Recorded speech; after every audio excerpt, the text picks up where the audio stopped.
की महापौर डायरेक्ट तारखा बदलून मोकळे होतात. म्हणजे इथे पक्ष वाढवायचं आहे, मुंबईचं काय काम असेल तर आम्हाला त्याच्याशी देणं घेणं नाही, अशा पद्धतीने या महापालिकेत कारभार चाललाय.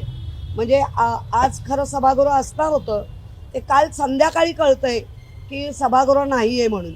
आणि एम एच डिपार्टमेंट म्हणजे त्यांनी एम एच डिपार्टमेंटनी स्वतःचं अस्तित्वच ठेवलं नाही आहे, अगदी फार गुलाम झाल्यासारखे वागतंय. त्यामुळे अशा गोष्टीचा मी निषेध करते. कारण जेव्हा तारखा ठरतात तर शहरातल्या काही गोष्टी असतात की ज्याच्यामध्ये हरकतीचे मुद्दे घ्यायचे असतात, कुठे निवेदन द्यायचं असतं, कुठे सूचना करायच्या असतात आणि मग नेहमीचं कामकाज करायचं असतं. पण महापौरांचा जो कारभार चाललाय, मन मानेल तसं कधी वाटेल तेव्हा तारखा देऊन मोकळ्या होतात. आणि सगळे नगरसेवक म्हणजे त्यांचेही आणि आमचेही, त्यांचे होतात की नाही मला माहिती नाही, पण आपल्या सगळ्या नगरसेवक डिस्टर्ब होतात. तयारी केलेली असते, पूर्ण डिस्टर्ब होऊन जातात. आणि मग प्रश्न पडतो की हा मुंबईच्या महापौरांना नगरसेवकांना डिस्टर्ब करून पक्षीय राजकारण करायचं आहे का? की महापौर म्हटल्यानंतर जर तुम्ही आमचा पण रेकॉर्ड काढा, आम्ही त्यावेळेला पण विरोधकांना विश्वासात घेऊन, म्हणजे अगदी आमच्याकडे मनोज कोटक येत होते, ते विरोधक नव्हते, ते आमचे बरोबर होते पण विरोधाची भूमिका करत होते.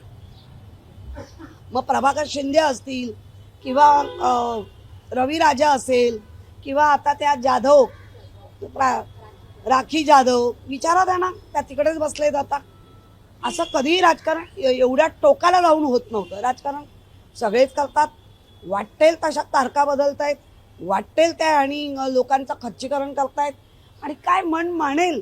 महापौर जरा नियमाने चाला, नियमाने.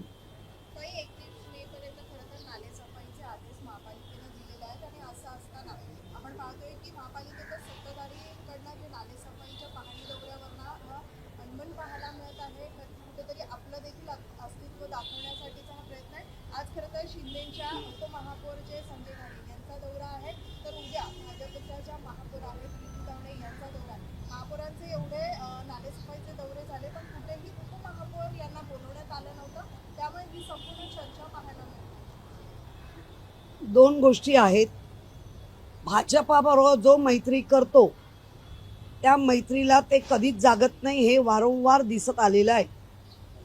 महापौर मॅडम जेव्हा पाहणी करतायत तेव्हा मला असंही दिसतंय कुठेही अधिकारी लोक नाहीत,